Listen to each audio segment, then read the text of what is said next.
Burrow's back at practice. Trey Hendrickson's trade values are being released. FCC just knocked out Columbus, and we've got Messi in Miami up next in the playoffs. And did I mention we're ranking the best NFL quarterbacks by decade, from Bradshaw to Burrow? You don't want to miss this one. This is the Cincinnati Sports Scene Podcast. All right. We are back. Hey, everybody. Welcome back to another episode of the Cincinnati Sports Scene Podcast. Your home for everything Bengals, Reds, Bearcats, and FC Cincinnati. I'm Dave, along with Sam tonight, and we've got a stacked lineup. Bengals bye week updates, FCC's playoff push versus Messi in Miami, UC's football and hoops updates, the Reds offseason storylines, and our big topic of the week, ranking the best NFL quarterbacks by decade. So grab a drink, hit that like button, and let's get into the week that was. All right, so the week that was, I'm going to talk a little bit about the Bengals. And Burrow is back at practice. That's a great sign for him.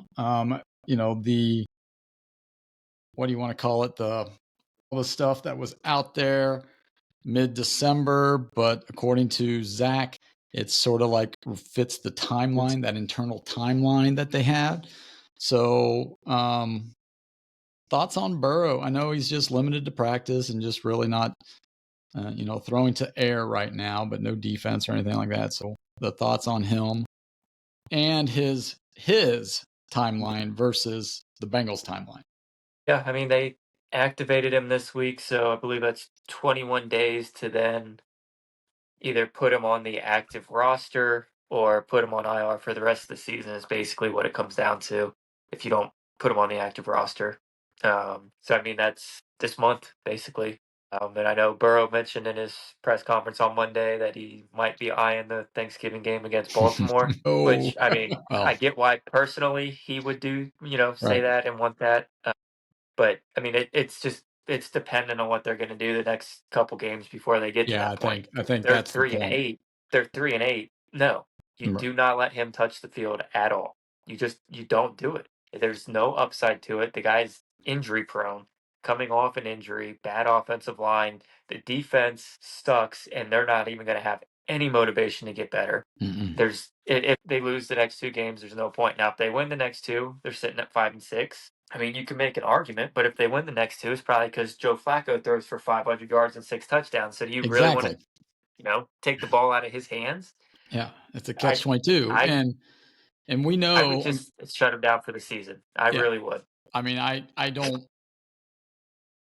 Now, if this was Jake Browning run the team, yes, maybe he comes back and tries to get us back into. But if it's Flacco, I mean, Flacco has been a very reliable quarterback for us. I mean, he's putting up numbers. He is putting up numbers. I mean, he's like, I probably never thrown to receivers as good as these two in my life. Yeah, no wonder Burrow wanted them back. To me, I mean, I understand why Burrow wants to come back, but here's the thing, right? If he doesn't come back against Baltimore, it's Buffalo the following week. It's Buffalo and then Baltimore again. Yeah. And it's like, oh my gosh. Yeah. And we know how long it takes Burrow to get in a rhythm, because even coming out of, training camp this year, and he played a couple of games in preseason, he did not look good game 1 against the Browns or game 2 when he got injured. He did not look good. And it takes, it takes a while for him to get up. So that could be, another hot take here, right? Is it really Zach Taylor or is it Joe Burrow that takes too long to heat up? I mean, don't know. Yeah, I mean, it's a combination of everything. I don't think Zach Taylor prepares the team real well just in general. But, yeah, I mean, Burrow, historically, first 2-3 weeks of the season is not good. Assume it would carry over in this instance. It's essentially 10 weeks off. Might as well be the off season. It's not like he was really throwing, moving around, or doing anything like that while he was out injured. He's not going to have the feel down, and he's going to be coming back in the middle of the gauntlet, really. I mean, as far as the Bengals schedule goes, toughest part of the schedule the next 4 or 5 weeks. So I don't see the upside in bringing him back because, like I said, if they get to the point where they're around 500, it's because Joe Flacco's balling out. It's not because the defense. Right. It's not because we're winning games 17-10. Exactly. Right? It's because Flacco's thrown for 5 touchdowns, and I just don't know how you would, take the ball out of the hot hand. Exactly. There's And that's a just there's coach's no dilemma. upside. Yeah. Right. Yeah. That's a coach's dilemma. Do you bench a starter because he's got injured? Does he get the that's that age-old question. Does he get his starting role back when he's healthy? Well, I mean, I know if Joe I Burrow would didn't not. have 3 other season-ending injuries, then yeah, sure. But this dude's made out of glass. You can't risk it for the remaining 5 weeks when you've got your backup playing at. Yeah, I mean, I'm going to say it, an a MVP high level. level. I Right. mean, Yeah, I it, don't disagree at all. I think that if the only way Burrow sniffs the field is if he's 100% healthy and Flacco's shoulder is bugging him. yeah, You might say, okay, we're Flacco starting the first half, and if we're up and cruising, Burrow, you can come in and get some mop-up duties just to get the feel. We're not sticking you out there against the Ravens' #1 defense twice. We're not going to do that. Yeah. I'm sorry. Yeah, I don't know. It's just, to your point, is the defense hasn't changed. It's actually gotten worse since Burrow's been gone. And right. yeah, but it's interesting. The article in the Inquirer today, the power struggle there at Paul Brown or Paycor Stadium is like, okay, who actually is in control? Is it Zach, Duke, Mike Brown, or is it Joe Burrow? Right? That's the question, and we'll find out if come Thursday Night Football, Burrow's out there. Then we know who actually is in charge. Speaking of in charge in the front office, the rumors out there had Trey Hendrickson on the trade block, which we all expected him to be gone. But apparently the highest value for Trey was a 4th round pick. And I think the Cowboys offered the Bengals a 4th rounder for Trey. And the Bengals were looking for first round, which they're stupid because he's 31 years old, coming off of injury. He's been injured the last couple of games, and he's not signed. So no team is going to give up a #1 pick for anybody in that situation. Anybody. I mean, they're not, unless they, and we talked about this last week, unless they got on the agent and said, hey, if you agree to this trade and if we can make it work, we'll get you a 4-year deal or something like that. But the Bengals being the Bengals and overvaluing their players, a fourth rounder was not good enough for Trey. So my question to you is, would you have done the deal? For a 4th rounder, probably not, because I'd be willing to bet that in free agency, the comp pick that they'll get for him when he leaves will be a 3rd round pick. And that's based off of dollars. And then I believe there's like some performance incentives in there, based on the following year, what he does. And so, I mean, yeah, it would probably be a 3rd round or a 4th round pick at worst in terms of his comp pick status.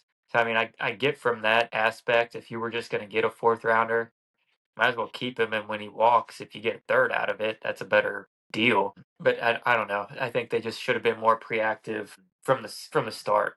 And I mean, we've done this song and dance 3 times now with him, where he's threatened to hold out. He actually does hold out. He wants a new contract, comes back in. I mean, at some point it just gets tiring. And I thought they should have traded him in the offseason, because him being able to rush the passer clearly has no effect on the overall play of the defense. No, it's just one guy gets a little bit better numbers, but and the overall defense isn't any better or worse when he's out there. And we can debate that all night long, and this is where I think Burrow holds the keys to the franchise, is because he wanted T back. They signed him for $115 million. That could have gone a long way to shore up the defense, right? And you could have plugged another #2 receiver in there, because I mean, the one thing that the Bengals draft well is receivers. Now you can say Jermaine Burton, but I think if Burton would have the opportunity to play, I think he might change his behaviors. But, when he came in, he was already being labeled and stuff, and next thing you know, he's at the slot machines and missing practices and stuff like that. But he is a talent. I mean, he's a talent, but we'll see. They've got the Steelers this week, 1:00 in Pittsburgh. Predictions? I mean, Pittsburgh looked really bad against Chargers. I think this game will tell you if Aaron Rodgers is washed or not, because if he comes out and plays poorly against this Bengals defense, I think the writing will be on the wall for him, but I don't see that happening. I don't see us winning this game in Pittsburgh. I just don't. No. I mean, obviously 2 factors are against us. One is, we're playing in Pittsburgh and we beat them already. So they're going to be ticked off. Mike Tomlin's already in TJ Watt's ear saying, in Cam Hayward's ear saying, you guys didn't even touch this 40-year-old man. You guys are washed up. I know he's doing some type of motivational speeches to those 2 guys, right? Now their secondary's in disarray. I mean, they are in disarray. So if they do not get to Flacco could put up another big game. Oh yeah, definitely. Now Aaron Rodgers on the other hand, we got to get him off his mark, and we got to make some plays like we did in Cincinnati. I mean, we won the turnover battle, and we got to do that again if we want to stand a chance. But I don't know. The second is our favorite referee is doing the game. His crew's doing the game, and notoriously they're always against the Bengals. And so not saying that it's on purpose or anything, but historically they have always been lopsided against the Bengals. Now with Joe Flacco at quarterback, he's not afraid to get in the head official's ear. No. Burrow doesn't do that, but Flacco will if he gets cheap shotted once or twice, or if he thinks a pass interference should be called, he will be chewing. He will be, even though he's Mr. Calm, but he will be chewing that. So those are my 2 things to watch for: the internal line, Pittsburgh's rush, and the penalties against the Bengals at the most inopportune time.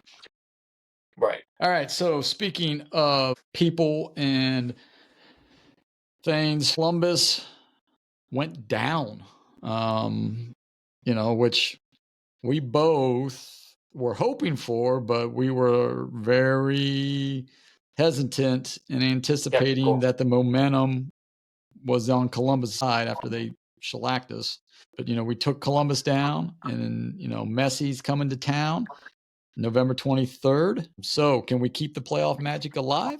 What do you think? I definitely think we have a chance. I thought I saw something that Luis Suarez is suspended again for Miami. I thought I saw something on that, like he kicked somebody or something, because talk about basket kicks, that dude's. But I could be wrong. That could have been from somebody else or something in the past that I only kind of like briefly heard it on a podcast I was listening to and didn't really bother to go back and listen again. So, I mean, if that's the case, that'd be huge. But really, it's going to come down to Messi, the referee, against FC Cincinnati. So, I mean, being at home is definitely going to help. I think it's a little harder for referees to placate to Messi when, you're on the road, especially in a soccer city like Cincinnati, where, the fans actually care and show up and it's a good atmosphere. But I mean, Messi's still, without a doubt, best player in MLS and maybe still the best player in the world. So, I mean, he can be out there with us and make some magic happen. So, I mean, luckily it's a 1-game kind of scenario back to, a typical soccer match. You go into extra time and then penalty kicks. You're playing an actual soccer game and not playing this stupid 3-game series where you're trying to feel the other team out. So I think we kind of got the monkey off our back beating Columbus in the playoffs. Hopefully that frees us up a little bit and we can continue the momentum against Miami. Yeah, let's hope so. It's 2 weeks away. That seems kind of, well, I mean, you mentioned the playoff structure. Well, so there's isn't there like an international going on this weekend? Yeah, that's right. Yeah. I forgot about that. So, which is another, reason why the whatchamacallit should be all on. the international schedule. You're right. Which I don't know if you saw that, but they're expecting to vote on that this offseason about a permanent calendar schedule change, which would take place after the World Cup. Okay. So they would, my guess is if it passes, they would play next year, typical summer schedule, and then they would take it all off until the following August. So you would have a 8-9 month break, but that would allow them to get on, the traditional soccer schedule. So, well, that's good. So that vote is going to be happening soon, and hopefully it passes, and we can get on the rest of the world's schedule and be a league that's taken seriously. And hopefully that'll help attract top players, and we can become a top league. Yep, that'd be good. Speaking of top leagues, the Big 12, UC, they're 25th in the latest polls, which is up from where they were last week because they weren't in the college football ranking polls at all. 3 teams in the Big 12 are in. If UC would have beaten Utah, because Utah is just like number 3, right? So they're on that outside looking in. So, you could play the what ifs. If UC would have won that game out in Utah, they might have actually been higher because they would be in, they're still in first place, but they would have went out to Utah, beat Utah in Utah, and they'd be outright in first place because BYU lost. So, exactly. So, but Arizona's up next. The Wildcats, to me, I think it just comes down to giving Sorsby time to throw the ball and our defense, stepping up and making the plays that they need to make. Yeah. Yeah, they need to get out. I can't remember Arizona's quarterback's name, but he's one of those guys that is quick in the pocket and likes to kind of get out and extend plays. He doesn't really run a whole lot, but he gets out of the pocket, kind of throws on the run, that type of player. So they have to contain him and keep him in the pocket because he's only like 5'9", 5'10". He's a shorter quarterback. That's why he likes to get out in space to throw. So if they can kind of contain him, force Arizona to run the ball, short passes, stuff like that, I think they have a really good chance. Yep, let's hope so. And then basketball, been underway, and they had the Dayton actually came to the shoe, and UC won by 12. Did not get a chance to watch any of the game, but from the comments, I think Wes was ugly game. Yeah, it was an ugly game. I mean, it was just, but I think you kind of expected that, just the way Dayton gets after you and the way they play, and UC's trying to match that intensity. And, they're coming off a couple of games that they haven't looked great at any of them. And I think it's going to be a learning process. But as you say, win's a win, and you rather win than lose a game. So kudos to them. Yeah, I saw Mo Egger tweeted out, I think they were 1 turnover away from the most ever in a game, and they were like 1 or 2 missed free throws away from most missed free throws they've ever had in a game. So, little things like that, you're definitely going to have to clean up, especially going into the Big 12. Because, you're not going to win games where you turn the ball over almost 25 times or whatever it was and miss 15 free throws. Like, I don't care if you're playing, who's the worst team going to be in the Big 12. West Virginia, it doesn't matter. You're going to lose that game. But they got the win, so it's easier to learn when you're winning than to do what Xavier did and lose by 25 at home. Right, exactly. And that's tough on Xavier. And we won't even talk Xavier basketball here tonight just because Patino he says it's going to take some time. It's literally every single guy is new. Like, I get it. It's not an ideal situation. Nope, not at all. I think I actually watched a little bit of that game because it was on Fox, and so I watched it. YouTube TV and ESPN still haven't figured out their freaking deal yet. Nope. But I get a $20 discount rebate back. Thank you, YouTube. Yeah. Woohoo. Woohoo. That's not given to you automatically. You have to go to some website and I got to go to it. So, I got to do that this week and get in there and yeah. Oh, and I'm sure once they get ESPN back, once they sort it out, they're going to charge you that $20 again. Oh yeah, they will. So. Yeah, it'll probably go up 20. Yeah, it probably will. But so I've watched a little bit of that Xavier game, and they mentioned on the broadcast they had 0 returning minutes from last year. Yeah. And the only guy that was on the roster, I can't remember his name, but he redshirted. So it's like it's a whole new team, whole new coach. Yeah, Xavier people are not happy, and that's perfectly fine with me. All right. Speaking of not happy and perfectly fine, the GM meetings are underway or just wrapped up here.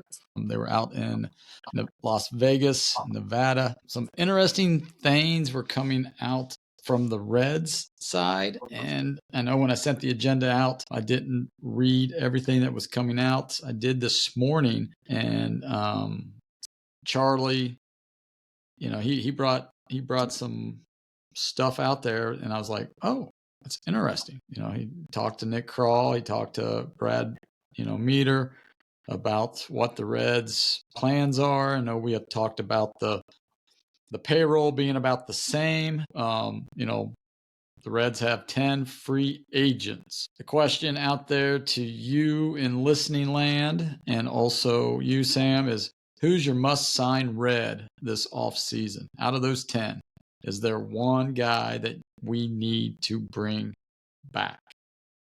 I mean, I'm trying to think who are the 10? Let's see. You have the list. I don't have the list handy, but it's Who are a couple of them? like I'm trying Pagan. to. They Pagan, did Martinez, right? Martinez. Yeah. I mean, you would have to start with those two. I mean, Martinez is going to have to be at a more reasonable number than the 20 million qualifying offer that he signed last year. I don't know what he'd have in mind, but if you could get him for the 8 to 10 million a year, maybe that might be a little high, but kind of in that range. Kind of the swing starter, bullpen guy. I think you bring him back, but I would bring back Pagan. I think in high leverage spots he pitched pretty well. Yeah. And he's someone who he can be your closer if needed, but if he's your 8th inning guy and you go out and get an actual closer, I think your bullpen has potential to be lights out. Well, there's only 4. I mean, from what I wish I would have had the Because I saw some rumors, just early hot stove stuff that right. the Reds are on the short list for Devin Williams. Yes. He was with the Yankees this past year, but before that was in Milwaukee. And I mean, he didn't do so hot for the Yankees, but I don't really care about that. I saw how he pitched against NL Central teams for 5 years with that screwball, and you can bring him into GABP right now. I would be perfectly fine with that. As your closer? As your closer, yeah. Because I mean, I'd be fine with that. I'd also be fine. Chapman's out there too. Well, yeah, I would be fine with Pagan again. I mean, as your closer, I think he. The question is, can he repeat that? I think he can, but I don't know. I think you got to get a bullpen guy, a back end guy. So whether it's Pagan or you go out and get Devin Williams or Chapman, or it can be Pagan and Devin Williams. It doesn't have to just be one. Mm-hmm. You can get 2. Mm-hmm. You're allowed. I don't know if Nick Kroll knows that, but you are allowed to. You are allowed to. You are. But so then a couple of other things that came out from Charlie with his talks. Spencer Steer, he was a finalist for the Gold Glove at first base. He didn't win it. And Kroll and both Meter were saying that, Spencer worked really hard at first base. He improved a lot, but a lot's going to come down to what we do. We're looking at our team, and do we find more value in Spencer's versatility, or do we want more value at his defensive place at first base? So that's the question, I guess. If you were the general manager, where is Spencer Steer? Is he going to be the guy that plays 15 games at 5 different positions, or is he going to be your everyday first baseman? I mean, I don't know who else would be the first baseman unless they try CES again.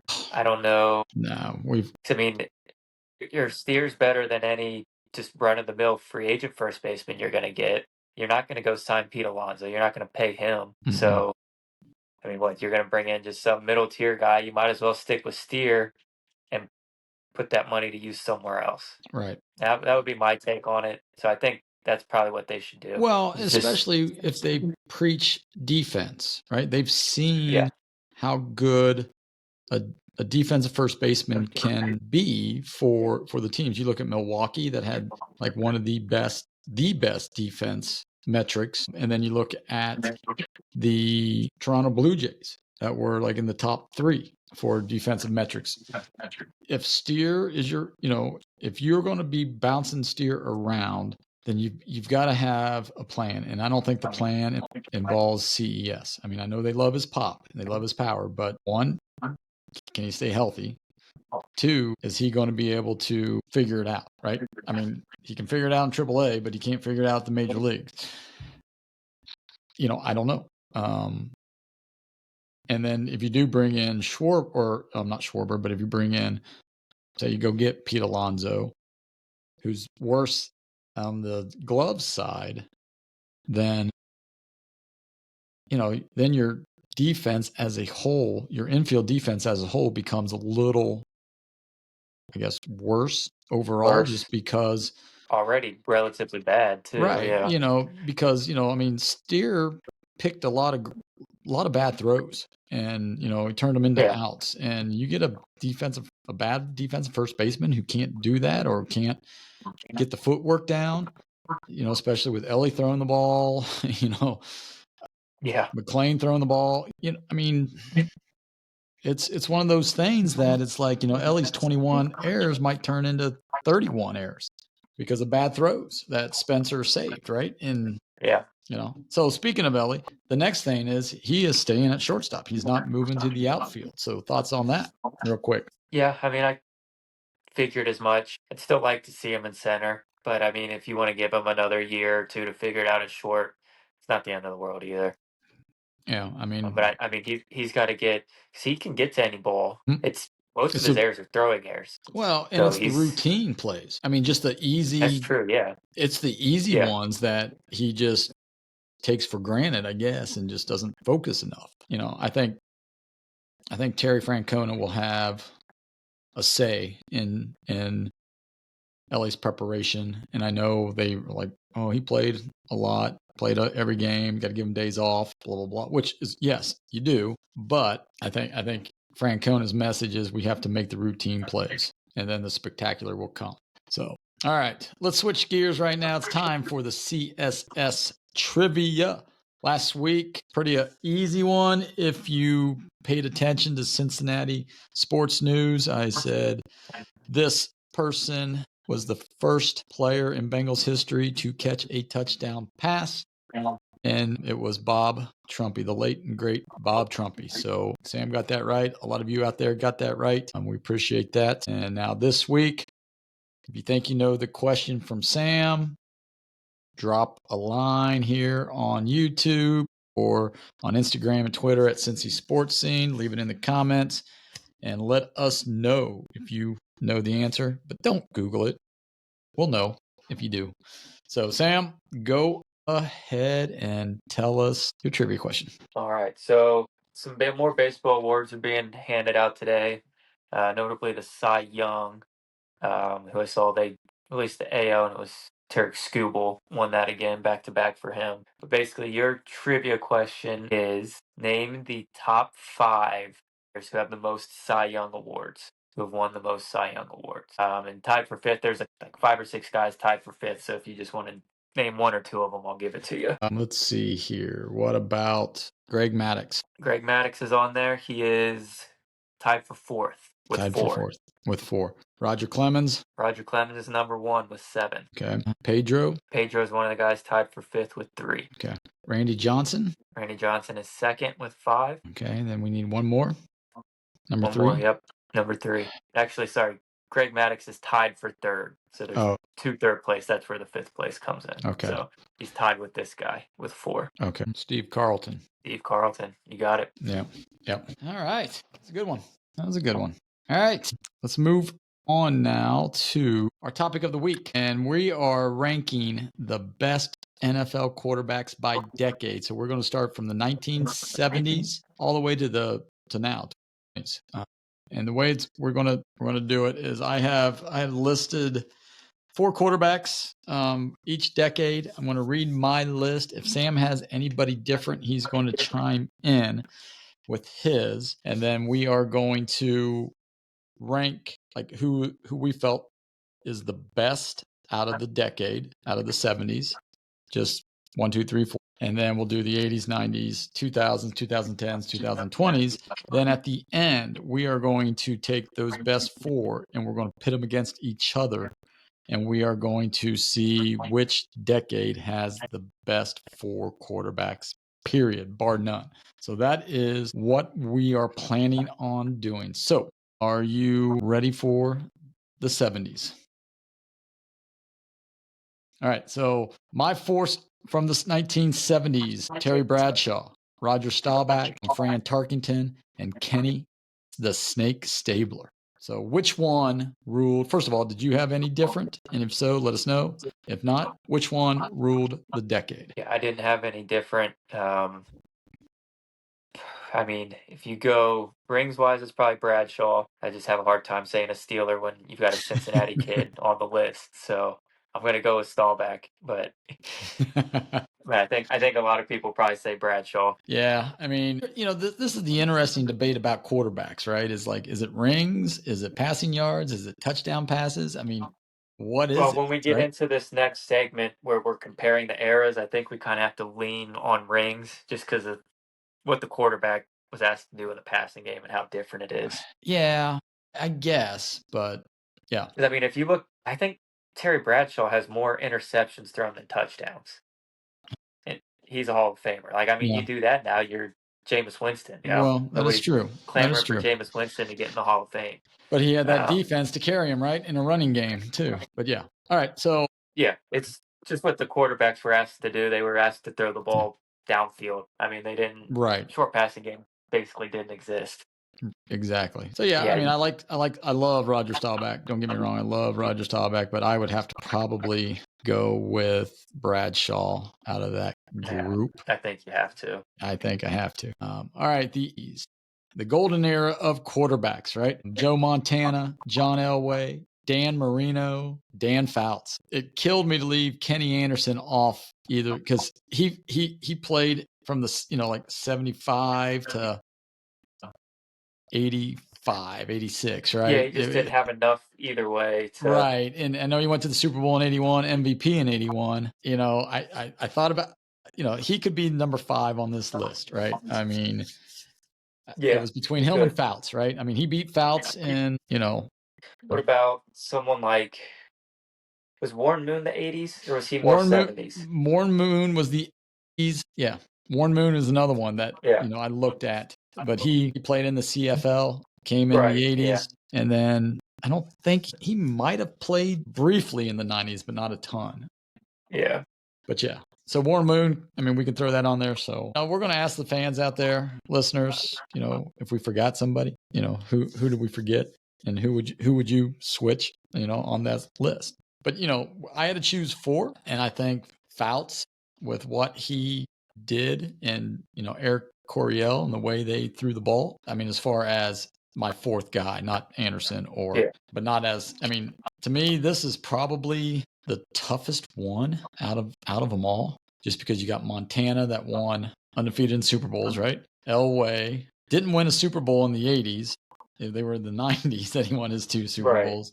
But Elway was, the drive and, not once but twice, right? Marino set all sorts of passing records, and then Fouts. Yeah. I mean, who would you rank as number 1 in that group? And this is where I guess, because this was still, this is the numbers versus rings. Yeah, because this is where, pass interference started to come into play.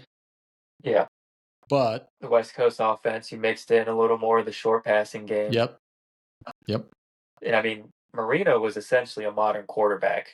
I mean, what Miami was doing, their pass game, their lack of run game leading to their short pass game. I mean, if you just go numbers, pure quarterback numbers, it's Marino. It's probably not close. No, it's not close. Once you factor in the winning, you got to go Joe Montana. Yeah, I think you have to.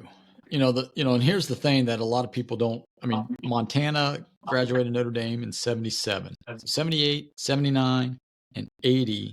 He was a backup. He didn't play a ton. to Steve DeBerg, I believe it was. 81 is when he took over the rings, or 1980 season, 81 season. He took over the reins. They go to the Super Bowl and beat the Bengals, and the rest, as they say, is history. So, as much as, I would love to put Marino up there, pure passing. Yeah. I think Montana is the guy. All right. The 90s. So this is where you might get into rings or stats as well, Sam, and people. So you got Brett Favre, Steve Young, Troy Aikman, Jim Kelly. You got anybody else in the 90s too? Say what? He won both of his Elway. Do you put him into the 90s conversation too? I mean, you can if you want to. But to me, he just fits better in the 80s. Yeah. I think that the 80s was where his prime was, if you want to say that, because, he won in 91 and 92 or whatever it was, back-to-back years, 92 and 93. I mean, you can put him on the list, but who you taking off? Right. I mean, I don't think you can bump anybody, put him higher. Because Favre, right? Really good there. Steve Young obviously took over from Montana. Troy Aikman, they won 3 Super Bowls. And then Jim Kelly's been to 4, in a row. Right. Yeah. So that's where is that ring or stats, who that's, Yeah, to me, it's Favre just because he's one of my favorite quarterbacks of all time. Just the gunslinger. And, he's got a championship. I think he's got 2 MVPs or just 1 MVP. Can't remember. Yeah, I don't know. But Favre's just one of my all-time favorite quarterbacks, so it'd be tough for me to go against Favre. Yeah. Favre, I'm not taking anything away from any one of these guys because they're all great, right? But Jim Kelly, 4 in a row, right? 4 Super Bowl. Granted, they didn't win any of them, but 4 in a row. Brady hasn't done that. He hasn't. He hasn't been to 4 in a row. So that in itself, those 90 Bills team, I don't know how they did, because you got a stupid kicker, can't make anything. Right. Yeah. So they would have, if they're right, if their kickers were like Vinatieri, Adam Vinatieri, we'd be talking maybe Jim Kelly as one of the greatest quarterbacks of all time, because Brady. Yeah. If Vinatieri misses those 2 field goals, Brady doesn't. They might not win very many games, many more Super Bowls, right? because it's just what it is. But anyhow, I like Jim Kelly a lot, but Steve Young, I think the first running quarterback, he came from. Yeah. That's tough. Troy Aikman winning 3 Super Bowls, right? Or 2 Super. What is it? Was it 3 or 2? I think he got 3. I think he got 3. Well, yeah. Just because of that, I guess I'm going to go with Aikman over Favre, and over Kelly. All right, the 2000s. This is where it gets juicy, I guess, right?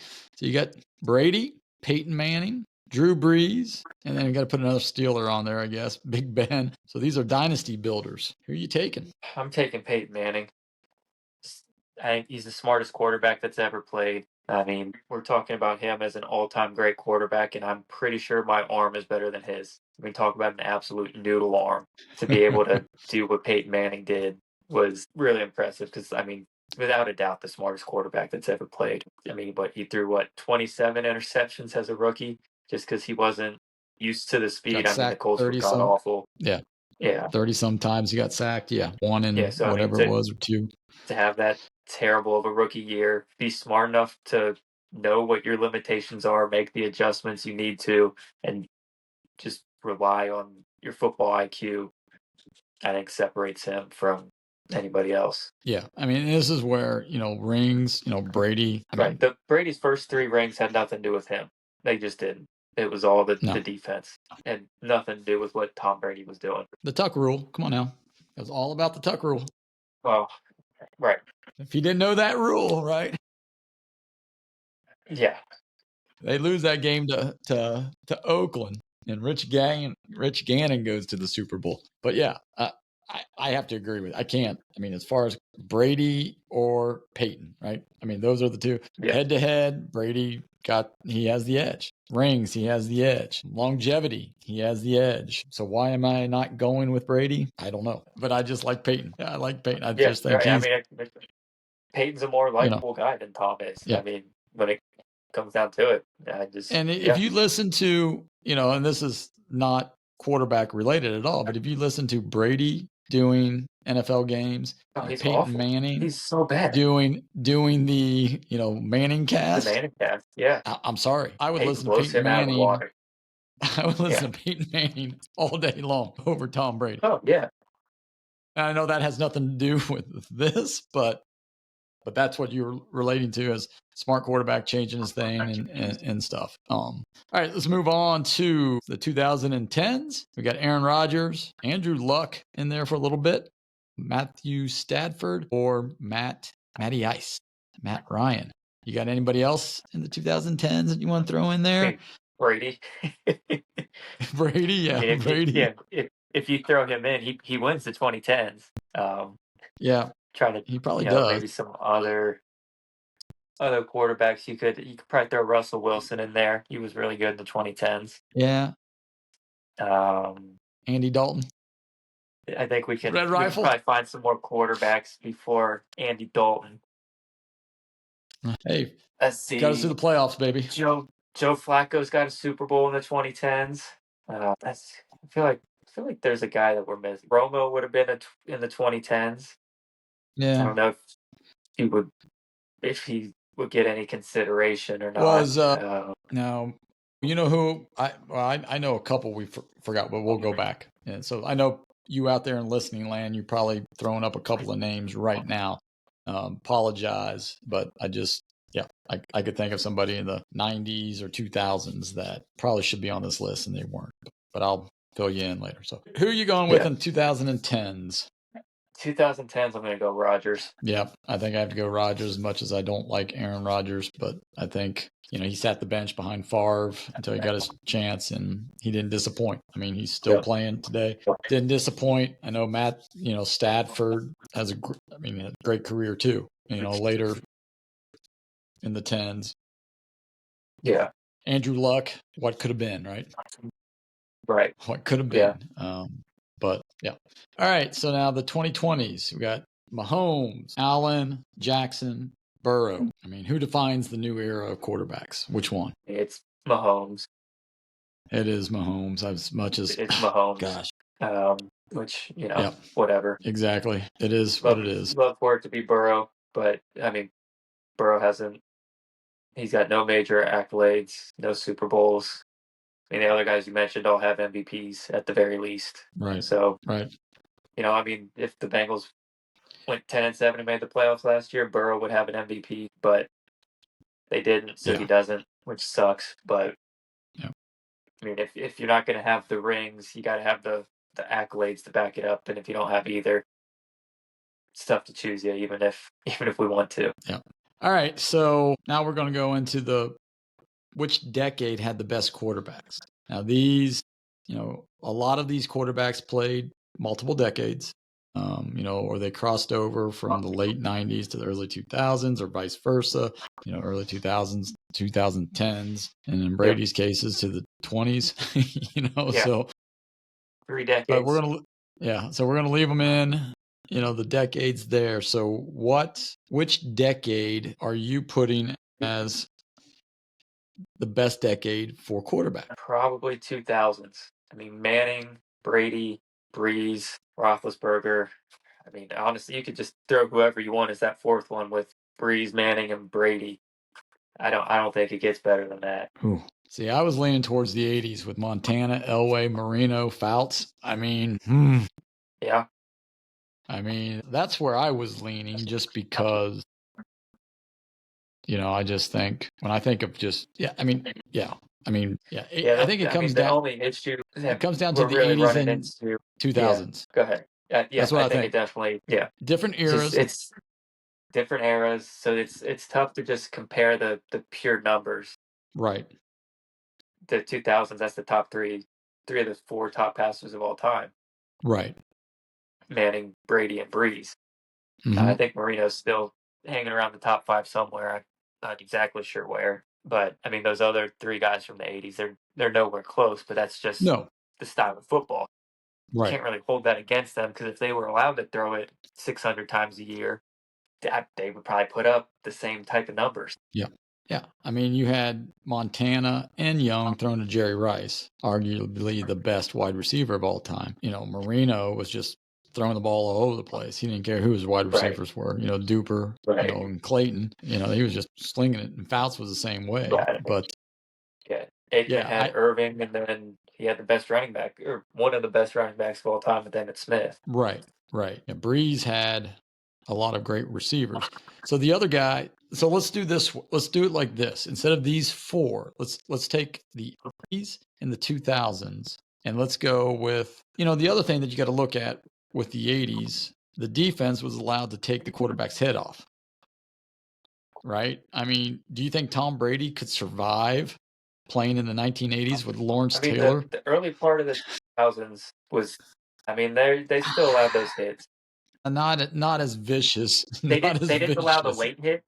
They didn't allow the late hits, but you could still go head hunting. You could still do that. You couldn't do it after the quarterback threw it anymore, but you could still light them up. That was, they didn't really change that rule until Brady got hurt, and then that's when they really started to protect the quarterback a lot more. But that said, Brady's probably got 7 concussions instead of just a torn ACL or whatever. And right. Peyton Manning probably doesn't make it out of his rookie year. Probably not. The only one that probably has a fighting chance is Big Ben, just because he's so dang big, right? Yeah, right, exactly. Yeah. But Elway, I just remember the shot Elway took in a playoff game. I guess it was Carson. It wasn't Lawrence Taylor. It was Carson coming off the edge. They did a stunt, and he just helmet to the back of his head, when he threw it right to the back, drove him to the ground. Montana is down and out, and Young had to come in. They lost the game. That was one of the Super Bowls that Bill Parcells won, the divisional championship game. But yeah, hits like that. I don't know if these guys can. I can tell you, Mahomes and Allen would have been crying all the time. And the officials back in the 80s would have been whoever hit him like that would have been charged with murder. Well, that's what I'm saying. It's like did that to Mahomes. But the officials back in the 70s and 80s, they would have been like, here's a little tissue for you. Here's the hanky. Go blow your nose with that. Yeah. Dry your tears, baby boy. That kind of thing. So I think it comes down to me, the 80s and the 2000s, and what we can do is put it to a vote from our fans out there. So just go ahead and leave us a comment. If you disagree with us, if you think it's the 2020s best quarterbacks, let us know that too. But I think we need to look at, and maybe we'll do this next week. The next tier of guys. Well, just say who, out of the 30 teams or the 28 teams or whatever, who had the best quarterbacks, right? Because, if you look at the 2020s, you've got 15 guys, 12 guys that are top, then after that, it's a big drop off. It's a big drop off. You didn't have that very much in the 80s because, even your bottom tier teams had a decent quarterback. They might not have made the playoffs, but you're looking at, I can't even, Steve DeBerg was there, guy from Atlanta. I can't even think of the guy's name from Atlanta anymore. But overall, the Bengals, you had Kenny Anderson, right? So maybe we look at it that way and say, out of the decades, for me, I'm okay going with the 2000s. That group of 4 is better than these group of 4. I don't know. Yeah. And this is where it gets tough. I like the 2000s a little bit better. Just it's the more modern passing game. Yeah, I agree. But I think if you put Elway, Marino, Fouts in the modern passing game, I agree too. Yeah. I don't think. I don't know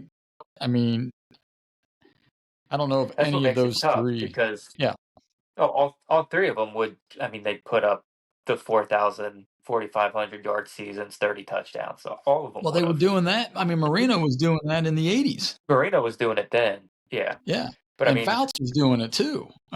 Yeah, Fouts was still throwing the picks though. He wasn't doing that with 7 or 8 picks. He threw some interceptions. Well, yeah, you're right. Let me see. That's the big difference is the lack of turnovers from the guys in the 2000s. They really took care of the ball. Yeah, Fouts, career-wise, I mean, Fouts has, he has 43,000 yards. So from 80, 81, and you got to realize in 82, they had the strike. So, I lost a whole year, but he had 4,800 yards, 33 touchdowns, 17 picks. Yeah. Yeah. It's that 17 picks that he's got a lot of picks. Him a little bit. And, and that's where, the pass interference gets called tighter now. Right. Yeah. Those type of things. Number... And the head hunting from the, it's how many times did Ronnie Lott come across the middle, hit a guy head high, ball goes up in the air, gets picked off versus that's a flag now, so yeah. Let me see Dan Marino. Yeah, I mean, Dan Marino I'm pretty sure he had a 5,000 yard season in the 80s. 1984, his Super Bowl season, 5,084 yards, went 48 and 17. He threw the ball. Really, the only difference is just those interceptions. Yeah. 564 attempts, 362 completions for 64% completion rate. Let's see here. What was it? Yards per attempt was 9 yards per attempt. So he wasn't doing a 3 yard. He wasn't doing that. Right. So yeah. They weren't throwing screen passes. Yeah. Right. Yeah. No. He had 61,361 yards for a career, 420 touchdowns, 252 picks. Yeah. I mean, all those guys' numbers are, I think Aikman's really the only one that, like his touchdown to interceptions is pretty close to even, if I remember right. But I mean, Brady didn't get the opportunity to throw because Emmitt Smith was running for all those touchdowns too. Right. So yeah, exactly. Let's see. I mean, Aikman has 32,000 yards, and his touchdown too. Yeah, no, that's what I'm saying. Andy Dalton, for crying out loud, has more than that, right? Yeah. Aikman has 165 touchdowns, but he has 141 interceptions, right? 7.0 yards per attempt. So yeah, I mean, it's be interesting. So, we're going to leave it up to you fans. It's going to be your turn. Who's your Mount Rushmore of quarterbacks, your decade of quarterbacks? Drop it in the comments. Drop your picks in the comments here on YouTube. Just leave it in the comments, or you can go to Instagram or Twitter and leave it there as well. So we're going to wrap it up here. That is it for episode 152 of the Cincinnati Sports Scene podcast. If you made it this far, do us a big favor and hit that like button. Comment your quarterback rankings and subscribe. Make sure you subscribe so that way you know when next week's show is going to drop. And also, please do us a favor and follow us on YouTube, Spotify, Apple, and all your podcasting platforms at CincySportsScene. As always, everybody, take care. That's it.